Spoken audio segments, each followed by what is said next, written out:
I've decided I'm going to make the Blockheads quilt this year.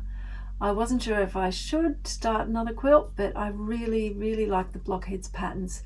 I've never seen one yet that hasn't turned out lovely.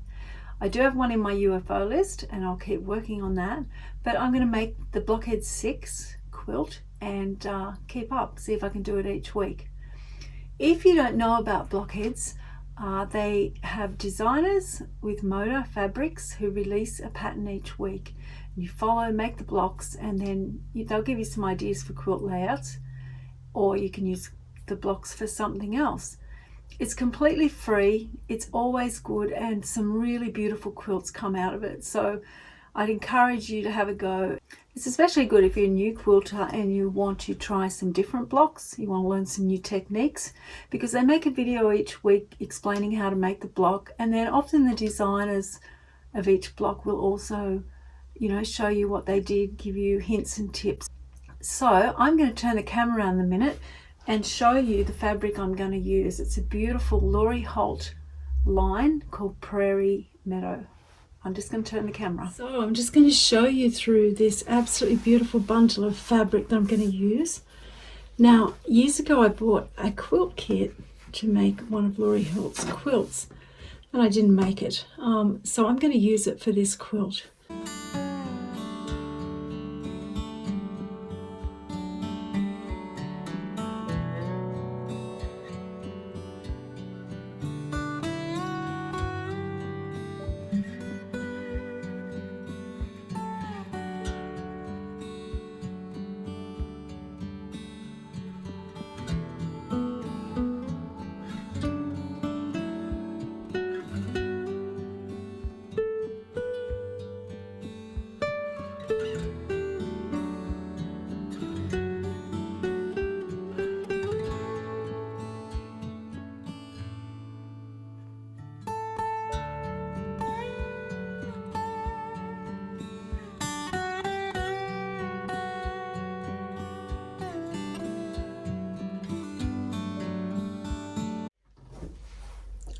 They're gorgeous. And what I'm going to do now is cut the first block. So this is the first block. It's called Regatta, and we make 2 of this block. So I'm going to cut those pieces, and then I'll come back and show them to you. Now I have my pieces cut out for both blocks, and I just wanted to show you how I do half square triangles. It's a little bit different to the method that's explained. On the directions it tells you to take the squares and draw a line with the pencil, and then you sew 1/4 inch seam down each side of the line, and then you cut them, open them out, and you've got your half square triangle, which you trim to the size. Now I always used to do my half square triangles like that, and the main reason it's done like that is because these are cut. You'll see that they stretch very easy, they're on the bias, whereas this side is straight. So if I pull that, there's not really any give, whereas these here, there's quite a lot of give. Like I don't even want to pull that too tight or it will stretch. And so by drawing the line and then doing the seam, there's less risk of you stretching this as you sew and you end up with puckers in the fabric. Now, if you're a beginner sewer and you're making half square triangles, use the method of drawing the lines on. It's the way to start. But once you're comfortable with sewing and you can sew this type of fabric that's cut on the bias, without pulling, without making it puckering, this is the way that I do it. I just simply take that block, cut them in half, and then I'm just going to sew those 2 sides together. So I will now sit down at the sewing machine and do a 1/4 inch seam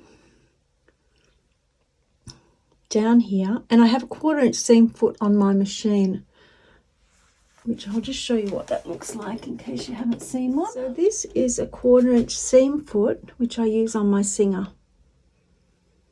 And you can see here, this is where the needle and thread is going to go. and this is 1/4 inch. And if you look there, it has a small ledge. Okay, so when you feed the fabric through, when I feed the fabric through on the machine, lined up better than that, that's going to hold it straight and ensure that the measurement's correct. As long as I don't pull that and create tension on it, that will work. So if you have a 1/4 inch seam foot, that's a really helpful way to get great seams on your quilts. The thing you can do is use a piece of cardboard and create a little ledge that's 1/4 inch and sew it. So I'm going to take these pieces now. These are going to be sewn into the half square triangles and trimmed. Then we join these 3 pieces together for both of them, and then we'll put it together in the block.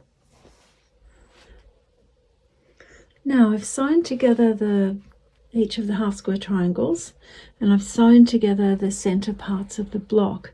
And I just want to show you something I saw on Lori Holt's channel this morning that I haven't done before, which is to press the seams open. I was watching her video on making this block this morning, and she's pressed all the seams open. And I thought, well, if Lori Holt says that that's a good thing to do, I'm going to try it. So that's different for me. I usually press towards the dark side. I'll join these pieces, and then I can join them in rows. So join that row, that row, and then join them together.